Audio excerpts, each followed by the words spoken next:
Hey guys, if you're enjoying the content that I'm making, please click that subscribe button. Also remember to click that bell button and make sure to tick that box to send all notifications so you don't miss out on any videos. With that in mind, let's get on with the video.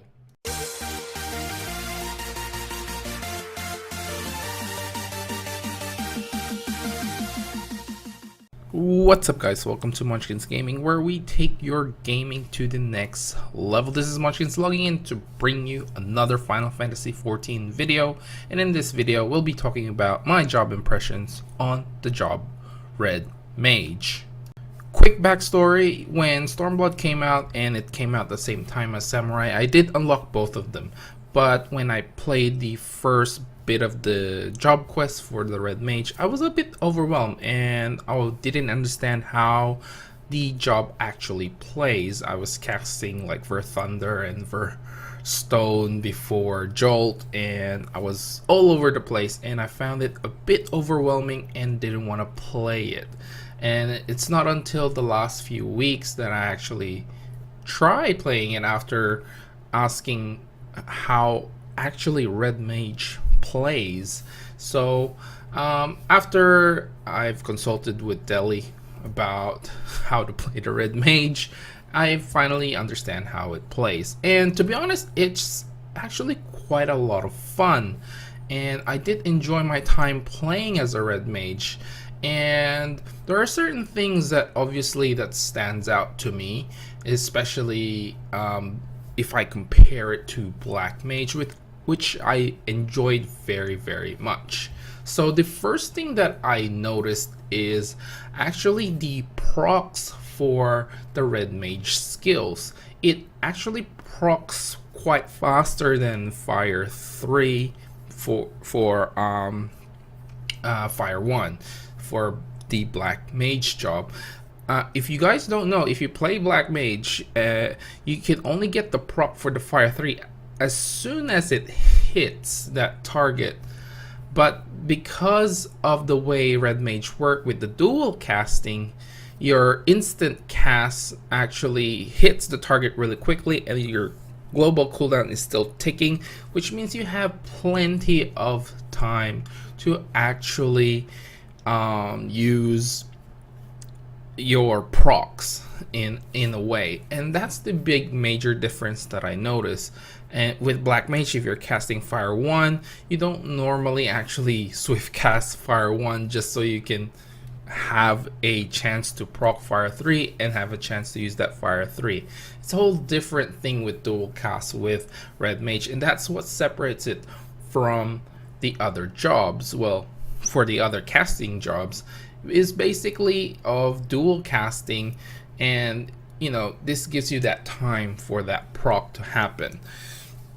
As far as DPS goes, I'm still not a huge expert when it comes to playing Red Mage, but it is easy to pick up once you understand the basics of it.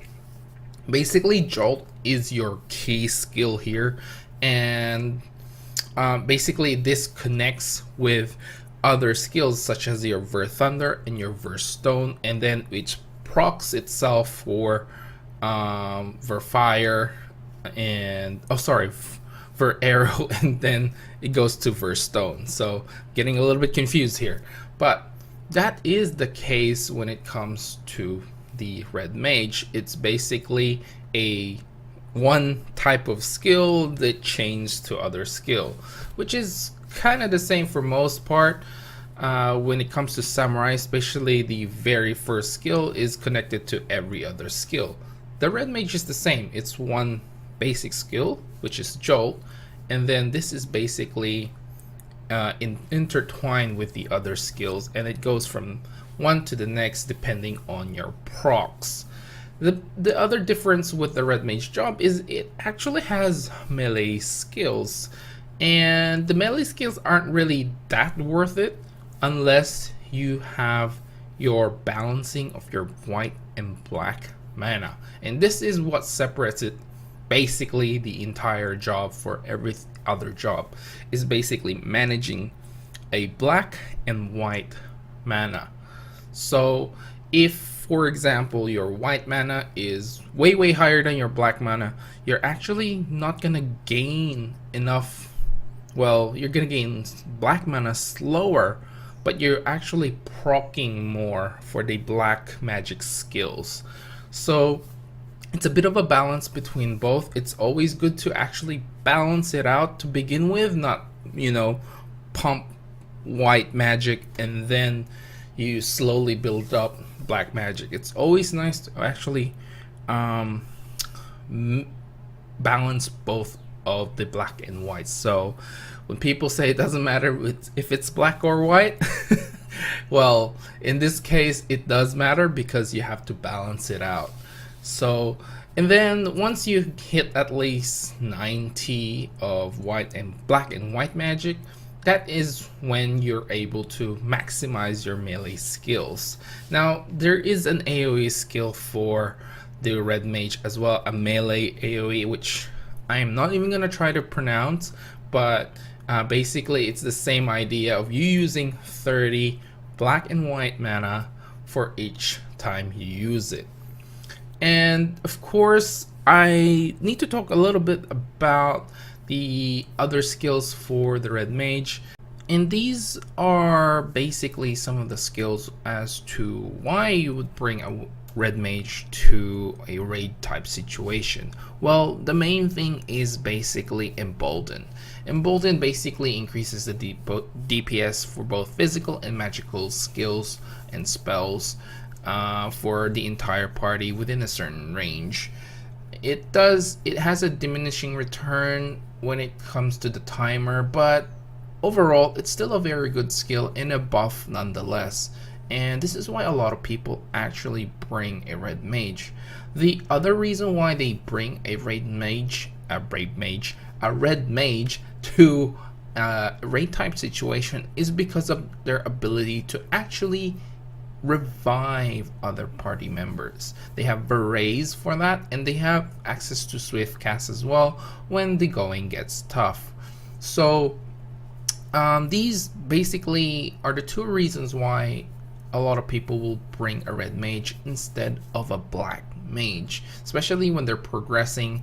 There are times when the healers MP is quite low, and because of raising everyone, and if you have the opportunity to have a red mage, then they can raise it at the other party members instead of the healers. Now you can say that summoner does the same job, and I do agree they do, but red mage has access to Vercure as well.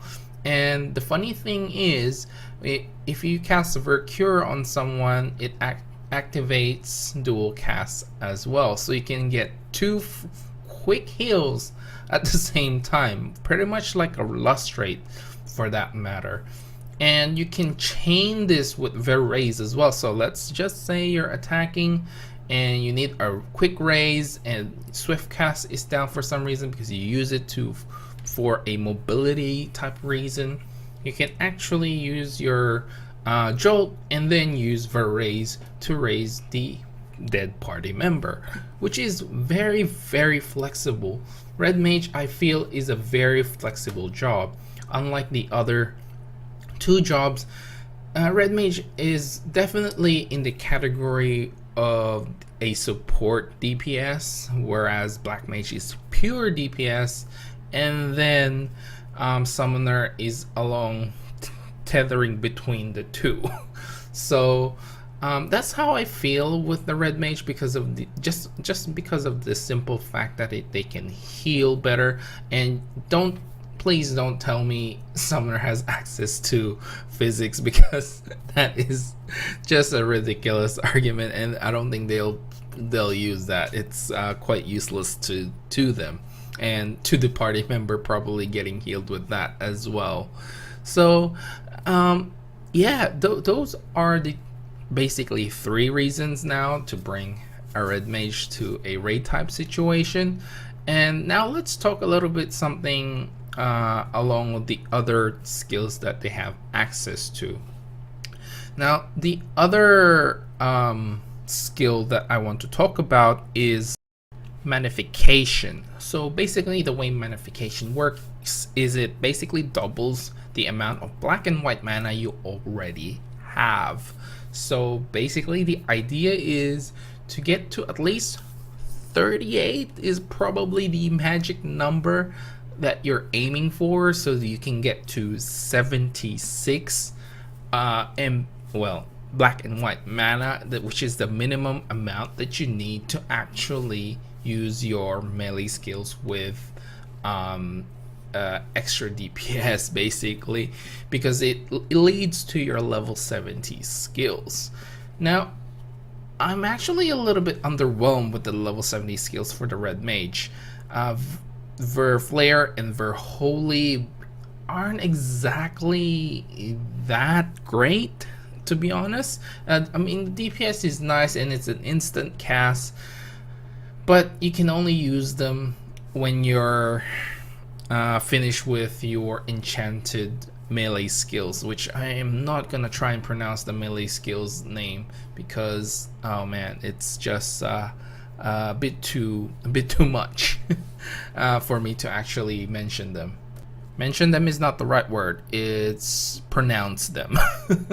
And I'm not gonna bother with that. So basically, once you at the end of your melee skill, which is the third one, and you have enough mana for all of them, basically you have access to Ver Flare and Ver Holy. So yeah, the magic number is about 38. If I were you, I'd aim to at least 40, so you have a little bit room. It's very hard to just get to 38, so as long as you see that you're at 40, you can use Magnification and you will have access to your level 70 skills. I actually didn't know this up until I've been aiming for 45, because I thought it uses up 30 mana, black and white mana, to use one of the melee skills, which I found out later on that it was actually just 25. So I've been basically losing a lot of DPS because of that. And guys can actually see it here in this video that I was actually still aiming for 90 before I actually use my melee skills. Now, the last skill that I want to talk about is basically just acceleration, which basically just gives you access to Ver Stone and to Ver Fire in order for you to gain more, I guess, resource. That's what we'll call it for the black and white mana. And it is an increase in your DPS as well. Basically, you're juggling through Ver Stone and Ver Fire in order for you to maximize the amount of DPS that you're able to output. And don't look at this video because I'm actually pretty crap as a red mage, but I still enjoyed playing it very, very much. Anyway, guys, I think for the most part, red mage is in a very good position, very supportive skills, and a lot of the endgame party will actually like it for you to join them. Not only that, the DPS for red mage is actually pretty good. It's not too bad. It's a little bit shy from the other two DPS, well, casting DPS, but like I said, red mage is more in the supportive side of things, so I guess that is a good trade-off. Anyway, guys, that's it for this video. Remember to click like, subscribe, and share this video if you find it helpful at all. As always, I'd like to hear from you guys what you think of red mage. For me, I think it has a perfect package if you like supporting the entire party and doing a decent amount of DPS as well. And remember, you can always follow me on Facebook and on Twitter at Munchkins Gaming. This is Munchkins logging off, and I'll see you guys in the next level.